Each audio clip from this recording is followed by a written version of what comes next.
한 주간 인천 지역 국회의원들과 자치단체장들이 SNS에 올린 글을 정리해드리는 시간입니다. 이번 주에는 국정감사가 시작된 만큼 이와 관련한 의정활동이 주를 이루고 있습니다. 어떤 내용들인지 지금 바로 확인하시겠습니다. 윤관석 민주당 인천시당 위원장은 국정감사를 통해 지역 현안을 꼼꼼히 해결하겠다고 밝혔습니다. 특히 경인고속도로 지하화는 민자가 아니라 정부의 재정사업으로 추진하고 2호선 광명역 연장이 차질 없이 진행되도록 당부했다고 하는데요. 장관은 잘 검토하겠다고 답변했다며 글을 올렸습니다. 민경욱 자유한국당 인천시당 위원장은 아파트 비리와 관련해 글을 올렸습니다. 관리비에 대한 사회적인 관심이 높아졌지만 비리 신고가 끊이질 않고 있다며 정부의 대책 마련을 촉구했는데요. 민 의원은 감소 추세에 있던 관리비 비리 신고가 올해 들어서 다시 증가하고 있다고 밝혔습니다. 중구동구 강화홍진의 안상수 의원은 가짜뉴스의 문제점에 대해 글을 올렸습니다. 여론을 호도하는 것은 민주주의를 위협하는 일이라며 국정감사를 통해 경찰에게 각별히 당부했다고 하는데요. 안 의원은 경찰이 가짜뉴스를 조사해 국민들에게 제대로 알릴 필요가 있다고 밝혔습니다. 부평의 정유섭 의원은 한국 GM의 법인 분리에 대해 강력히 비판했습니다. GM의 법인 분리는 국민의 혈세를 지원받은 직후에 정부를 기만하는 행동을 한 것이라며 정부와 인천시가 분명한 반대 입장을 밝히고 모든 조치를 취해야 한다고 강조했습니다.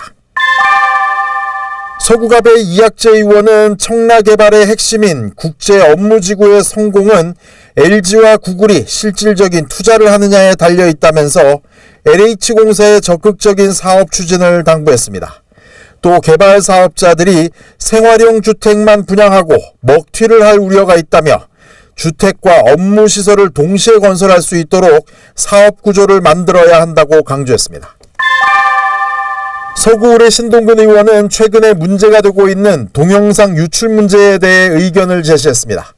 이른바 리벤지 포르노라는 명칭에 대해서도 문제가 있다고 지적했는데요.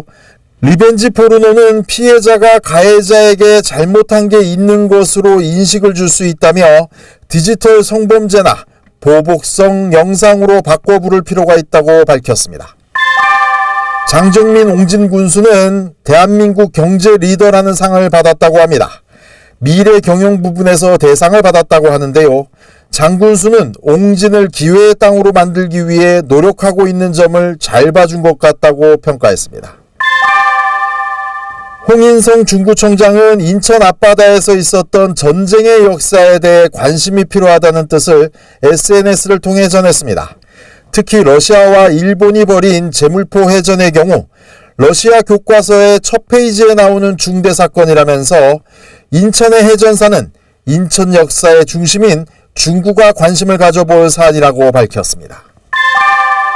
동구의 허인한 청장은 금연을 위해 쓰고 있는 어플리케이션 화면을 SNS에 공개했습니다. 금연 1004일째라고 하는데요. 사진과 함께 참고 또 참고 있다는 짧은 글로 고충을 털어놨습니다.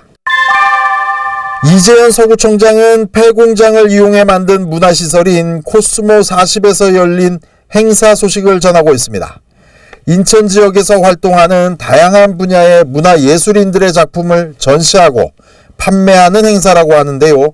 앞으로 골목 투어 등 원도심을 이용한 다양한 문화 프로그램을 진행하겠다고 밝혔습니다. 박남춘 인천시장은 이해찬 민주당 당대표와 시도지사들의 간담회 소식을 전했습니다. 두 가지를 당대표에게 제안했다고 하는데요. 첫 번째는 남북 교류이고 두 번째는 인천에 대한 규제 문제였다고 합니다. 박 시장은 인천은 잠재력이 큰 곳인 만큼 경제자유구역법을 개정해 이중 규제를 받고 있는 인천의 어려움을 해소해 주길 당부했다고 합니다. 지금까지 SNS 미주알 고주알이었습니다.